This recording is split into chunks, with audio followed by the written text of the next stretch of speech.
90 రోజుల కోర్సు పూర్తి చేస్తే చాలు 100% ప్లేస్మెంట్ సపోర్ట్ తో సాఫ్ట్వేర్ జాబ్ మీ సొంతం. వెంటనే కోడ్ జ్ఞాన్ డెస్టినేషన్ ని సంప్రదించండి. వెల్కమ్ టు సుమంటి నేను మీ సుమంటి వినాగ్. అకార్డింగ్ టు వేదిక్ ఆస్ట్రాలజీ కనుక మనం చూసుకుంటే కర్మ సిద్ధాంతం జనరల్గా ఏ రాశి వారికి ఏ విధంగా ఉంటుంది, ఎస్పెషల్లీ విమెన్కి ఏ విధంగా ఉంటుంది, మేషరాశి వారికి కనుక మనం చూసుకుంటే ఏ విధంగా ఉండే అవకాశం ఉంటుంది అనేది ఈరోజు మనతో పాటు వేదిక్ ఆస్ట్రాలజర్ ఉమా గారు ఉన్నారు. అది వారి మాట్లాడి తెలుసుకుందాం. నమస్కారం ఉమా గారు. నమస్తే నాగరాజు గారు. కర్మ సిద్ధాంతంలో ఎన్ని రకాలుగా ఉంటుంది అండ్ దాంతోపాటు మేషరాశి వారికి ఎస్పెషల్లీ విమెన్కి కనుక మనం చూసుకుంటే ఫలానా వాళ్ళు ఫలానా కర్మలో ఉన్నారు అని చెప్పి మనకి ఏ విధంగా తెలుస్తుంది, ఎలా బయటపడాలి? ముఖ్యంగా నాగరాజు గారు, కర్మలు ఎప్పుడూ కూడా 3 రకాలుగా విభజించబడ్డాయి. మొదటిది సంచిత కర్మ. సంచిత కర్మ అంటే పూర్వజన్మలో కానీ లేదా జన్మలో ఈ మనిషి దేహం ఎప్పుడైతే ఈ యొక్క ఆత్మ ఎప్పుడైతే స్టార్ట్ అయిందో అక్కడి నుంచి చేసుకునేటువంటి కర్మలు, అది ఏ జీవిగా చేసుకున్న కర్మ అయినా లేదా వేరే యొక్క వంశస్థులు కానీ లేకపోతే పూర్వీకులు కానీ చేసుకున్నటువంటి కర్మకి బాధ్యతగా ఆ వంశంలో ఉన్నటువంటి వాడిగా ఈ జీవితంలో అనుభవిస్తున్నటువంటి కర్మనే సంచిత కర్మ అంటారు. ఉదాహరణకి మనం ఎన్నో కాలసర్పదోష నివారణలు చూస్తున్నప్పుడు వంశపారంపర్యంగా వచ్చిందండి ఇది. అంటే మన తల్లిదండ్రులు కానీ పితృదేవతలు కానీ లేకపోతే పూర్వీకులు 4 ఫాదర్స్ కానీ వాళ్ళు సర్పాలను చంపినా హింసించినా బ్రాహ్మణ శాపాలున్నా కన్యా శాపాలున్నా కాలసర్పదోషంగా మన యొక్క వేదిక్ ఆస్ట్రాలజీలో కనబడుతూ ఉంటుంది. అలాగనే ఇదంతా కూడా సంచిత కర్మలోకి వస్తుంది. అంటే మనం మాత్రమే కాదు, మన వంశస్థులు చేసుకున్న కర్మకి కూడా మనం బాధ్యత వహించాల్సి వస్తుంది. అదే సంచిత కర్మ. దానివల్ల ఖచ్చితంగా ఇబ్బందులు ఉంటాయి. అదేవిధంగా రెండవది ప్రారబ్ధ కర్మ ఉంటుందండి. అంటే మనం ఇప్పుడున్నటువంటి ఈ జీవితంలో మనకున్నటువంటి తెలివితేటలతో ధర్మం వైపు ఉండకుండా ఏ అధర్మ కార్యాలు చేసినా, తెలిసి చేసినా తెలియక చేసినా, ఎలాంటి పనులు చేసినా, అంటే పుణ్యం చేసినా దానికి తగినటువంటి సుఖాన్ని అనుభవిస్తాము, పాపం చేసినా దానికి తగినటువంటి కష్టాన్ని అనుభవిస్తాము. అంటే ఈ జన్మలోదే తీరిపోతుంది. ఉదాహరణకి మనం ఎవరినైనా కొట్టామనుకోండి, తిరిగి వచ్చి కొట్టాడు అనుకోండి, ఆ కర్మ అక్కడ అయిపోతుంది. మనం ఏదైనా నిప్పుని ఇలా ముట్టుకున్నాం అనుకోండి, ఒక పని చేసాం, నిప్పును ముట్టుకున్నాం, దానికి తగిన ప్రతిఫలాన్ని అనుభవించేసాం. దాన్నే ప్రారబ్ధ కర్మ అంటారు. ఈ ప్రారబ్ధ కర్మ కూడా జీవితంలో ఈ మనిషిని ఎన్నో విధాలుగా ఇబ్బందులకు గురి చేస్తూ ఉంటుంది. అంటే ఇంకొకటి అతి ముఖ్యమైనటువంటిది ఆగామి కర్మ. మనము ఏ పని చేస్తున్నా దానికి తగినటువంటి ప్రతిఫలాన్ని రాబోయేటువంటి రోజుల్లో, ఫ్యూచర్లో ఎప్పుడూ అనుభవించేటువంటిది. అంటే దానికి ప్రతిఫలం వచ్చే జన్మలో ఉండొచ్చు, రాబోయే రోజుల్లో ఉండొచ్చు.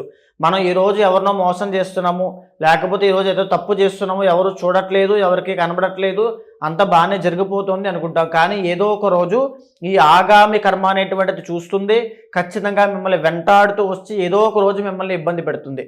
ఆ కర్మ మీరు అనుభవించాల్సిందే, తప్పదు. అలాగా ప్రతి మనిషికి కూడా ఈ కర్మ ఫలితం అనేటువంటిది ఉంటుంది. ఎవరు పుణ్యం చేసినా కర్మ అనుభవించాల్సిందే, పాపం చేసినా కర్మ అనుభవించాల్సిందే. ప్రతి మనిషి, ప్రతి జీవరాశి కర్మ ఫలితం ఆధారంగానే మనిషి జన్మ ఎత్తుతూ ఉంటాడు. ఈరోజు నేను ఈ దేహం ఎత్తాను, ఇలాగొక ఈ కుర్చీలో సౌకర్యవంతంగా కూర్చోగలుగుతున్నానంటే ఏదో ఒక పుణ్యకర్మ ఉంది కాబట్టి ఇలా నా నోట్లోంచి 4 మాటలు వస్తేనే మీరు వినగలుగుతున్నారు. ఏ పాపకర్మ ఉండుంటే నా నోరు పనిచేసేది కాదు, నేను ఇలా కూర్చునేటువంటి సౌకర్యవంతమైన జీవితం కూడా నాకు ఉండేది కాదు. అలాంటి కర్మ ఫలితమే మన జీవితము. వేదిక్ ఆస్ట్రాలజీకి మూలమైనటువంటిదే కర్మ. ఆ కర్మ బట్టియే జ్యోతిష్ శాస్త్రంలో ఈ యొక్క దోషాలు నిర్ణయించబడతాయి, యోగాలు నిర్ణయించబడతాయి. ఒక మనిషి అద్భుతంగా ధనవంతుడిగా బ్రతుకుతున్నాడంటే కారణం కర్మ. ఒక మనిషి దరిద్రుడిగా అన్ని తెలివితేటలున్నా గొప్ప వంశంలో పుట్టి కూడా దరిద్రమైనటువంటి జీవితాన్ని బ్రతుకుతున్నాడంటే కారణం కర్మ. కర్మ ఎప్పుడు కూడా ఇండివిజువల్గా ఎవరిని వదిలిపెట్టకుండా వెళ్తుంది. ఈవెన్ దేవతలకి, రాక్షసులకి, దానవులకి, యక్ష, కిన్నర, కింపురుష, గంధర్వ, మానవులందరికీ కూడా ఈ కర్మ అనేటువంటిది ఉంటుంది. ఎలా అండి మరి మేషరాశి వారికి ఏ కర్మ ఉందని ఎలా కనుక్కుంటాము, ఎస్పెషల్లీ విమెన్కి? అంటే ఇక్కడ ఏ కర్మలో ఉన్నారు అని తెలుస్తుంది మనకి. ఏదైతే మన వేదిక్ ఆస్ట్రాలజీలో మనం జాతకం చూస్తూ ఉంటామో అందులో కర్మకారకుడుగా ఒక గ్రహాన్ని చెప్పారు. ఆయనే శని భగవానుడు. ఎప్పుడైతే శని అనేటువంటి ప్లానెట్ యాక్టివ్ అవుతుందో జాతక చక్రంలో, అప్పుడు కర్మ అనేటువంటిది యాక్టివ్ అవుతుంది. మనం చేసుకున్న పాప కర్మకి తగినటువంటి ఫలితాలు ఆ శని యొక్క పీరియడ్ ఆఫ్ టైంలో మనం అనుభవిస్తాం. ఉదాహరణకి మేషరాశికి సంబంధించిన స్త్రీలు ఇప్పుడు మనం చూస్తే కనుక మార్చి 30వ తారీఖు తర్వాత నుంచి ఏలినాటి శని ప్రారంభం అవుతుంది. ఏలినాటి శని అంటే 7.5 సంవత్సరాలు ఉంటుంది నాగరాజు గారు. మొదట 2.5 సంవత్సరాలు 12వ స్థానంలోకి శని వస్తాడు. దాన్ని ఏలినాటి శని, ఫస్ట్ ఫేజ్ ఆఫ్ ఏలినాటి శని అంటారు. ఈ ఫస్ట్ ఫేజ్ ఆఫ్ ఏలినాటి శనిలో రాబోయేటువంటి మార్చి 30వ తారీఖు తర్వాత విపరీతమైన ధనహాని కలగడం, అంటే ఆర్థికపరమైనటువంటి తీవ్రమైన ఇబ్బందులు. ఈ మేషరాశి వాళ్ళకి సంబంధించి ఈ యొక్క సంచిత కర్మ, ప్రారబ్ధ కర్మ అనేటువంటి ఈ రెండు కూడా యాక్టివ్ అవుతాయి. అంటే వాళ్ళు ఎప్పుడో చేసుకున్నటువంటి కర్మ, ఎవరి దగ్గరో ఏదో తెలుసో తెలియకో మోసం చేసినటువంటి కర్మ ఈ 12వ స్థానంలో శని, అంటే ఏలినాటి శని వచ్చిన తర్వాత మోసపోవడము, అవమానపడ్డము, ఏనాడైనా ఎవరినైనా నోటితో తిట్టినటువంటి మాటలు ఉంటే అవి ఆ సంచిత కర్మగా ఈ ఏలినాటి శనిలో అవమానపడము, ఎంత కష్టపడినప్పటికీ కూడా వృత్తి ఉద్యోగాల్లో అభివృద్ధి లేకపోవడం, ఈవెన్ ఏ ఫీల్డ్లో ఉన్నా సరే వాళ్ళు చాలామంది అనుకుంటూ ఉంటారు, నేను ఇంత చదువుకున్నాను, నాకు ఇంత తెలివితేటలు ఉన్నాయి, నేను ఎందుకు బ్రతకలేను అనుకుంటారు. కానీ ఎప్పుడైతే సంచిత కర్మ అనేటువంటిది ఏలినాటి శని రూపంలో మేషరాశి స్త్రీలకి కానీ పురుషులకి కానీ ఎఫెక్ట్ అవుతుందో, వాళ్ళు ఎంత కష్టపడినప్పటికీ కూడా వాళ్ళు దాంట్లో ఒక ప్రోగ్రెస్ అనేది కనబడదు, ఒక అభివృద్ధి అనేది ఉండదు. కూపస్తమండూకము అంటారు, అంటే బావిలో కప్పలాగా అక్కడక్కడే తిరుగుతూ ఉంటారు. అదే ఏలినాటి శని 12వ స్థానంలో ఉండేటువంటి ప్రభావము. ఈ ప్రారబ్ధ కర్మ అనేటువంటిది కూడా ఏలినాటి శని ప్రారంభంలో వీళ్ళకి ఎఫెక్ట్ అవుతుంది. దీనివల్ల అనుకోని తగాదాలు, గొడవలు, కలహాలు, కోర్టు సమస్యలు, కీచులాటలు, భార్యాభర్తల మధ్యలో తగాదాలు, ఇవన్నీ కూడా ప్రారబ్ధ కర్మ. వీళ్ళు చేసుకునేటువంటి కర్మ వల్ల ఆ రోజునే, ఆ తర్వాత రోజునే, ఆ వారం రోజుల తర్వాతనే, ఆ సంవత్సరంలోనే ఈ ఏలినాటి శనిలోనే మొత్తం అనుభవిస్తారు. ఈ రెండు కర్మలు ఈ యొక్క ఏలినాటి శని ప్రభావం చేత ఈ మేషరాశి స్త్రీలకి రాబోతున్నాయి. వారి కర్మని అనుభవించబోతున్నారు. అయితే ఈ కర్మ నాశనం చేసుకోవడం ఎలాగా? దీంతో పాటుగా ఈ మార్చి 30 తర్వాత నుంచి ఏదైతే ఏలినాటి శని ప్రారంభం అవుతుందో ఆర్థిక విషయాల్లో వీళ్ళు సంపాదించిన డబ్బు నిలబడకపోవడం అనేటువంటి చూస్తారు. అంటే ఏదో ఒక రోజు చేసుకునేటువంటి సంచిత కర్మ డబ్బులు నిలబెట్టకుండా తుడిచివేసేటువంటి పరిస్థితి వీళ్ళకి రాబోతోంది. తరువాత లాస్ ఆఫ్ హెల్త్ అనేటువంటిది ఇప్పటి నుంచి రాబోతోంది. ఆరోగ్యం అనేటువంటిది క్షీణిస్తుంది. ఈఎన్టీ ప్రాబ్లమ్స్ విషయంలో, హెల్త్ కేర్ విషయంలో చాలా జాగ్రత్తగా ఉండాలి. ఆ కర్మ అనేటువంటిది ఇప్పటి నుంచి ప్రారంభం అవుతుంది. అదేవిధంగా ఇంకా చూసుకుంటే వ్యక్తిగత జాతకంలో, అంటే పర్సనల్ జీవితం ప్రతి ఒక్కరికి ఉంటుందండి. రిలేషన్షిప్లో వాళ్ళకి ఒక అభివృద్ధి అనేటువంటిది కనబడదు. ఇదంతా కూడా కర్మ అనుభవము, ప్రారబ్ధ సంచిత కర్మ యొక్క అనుభవమే ఈ యొక్క ఏలినాటి శని యొక్క ప్రభావము. అదేవిధంగా ఈ ఏలినాటి శని ప్రభావం వల్ల, అంటే ఈ కర్మ అనుభవం వల్ల వాళ్ళకి తెలుస్తుంది. నేను చెప్పేటువంటి విషయాలన్నీ కూడా ఆడవాళ్ళకి సంబంధించిన ఆరోగ్య సమస్యలకి పునాది ఈ సమయంలోనే పడుతుంది నాగరాజు గారు. అంటే మీరు చూస్తే మొదటి ఫేజ్ ఆఫ్ ఏలినాటి శని 12వ స్థానంలో శని, రెండో ఫేజ్ ఆఫ్ ఏలినాటి శని జన్మ శని అంటారు. అంటే కంప్లీట్గా ఆరోగ్యం తీవ్రమైన ఇబ్బందులు పెట్టేటువంటిది. ఎప్పుడైతే ఈ మార్చి 30వ తారీఖు తర్వాత వచ్చేటువంటి ఏలినాటి శని సంచిత కర్మ అనుభవిస్తున్నారో అక్కడ ఆరోగ్య సమస్యలకి పునాది పడుతుంది. వాళ్ళ ఆరోగ్యం క్షీణించడం ప్రారంభం అవుతుంది. మెల్లిగా రెండో ఫేజ్ ఆఫ్ ఏలినాటి శని వచ్చిన తర్వాత వాళ్ళకి తీవ్రమైన అనారోగ్య సమస్య, అంటే ఇంకా అడ్వాన్స్ స్టేజ్కి వెళ్ళిపోతుంది. అలాగా ఆడవాళ్ళకి సంబంధించి న్యూరో ప్రాబ్లమ్స్ రాబోతున్నాయి, ఈఎన్టీ ప్రాబ్లమ్స్ రాబోతున్నాయి. ఆడవాళ్ళకి సంబంధించిన సంతానపరమైన పీసీఓడి ఆర్ పీసీఓఎస్ కానీ, థైరాయిడ్ సంబంధించిన సమస్యలు కానీ రాబోతున్నాయి.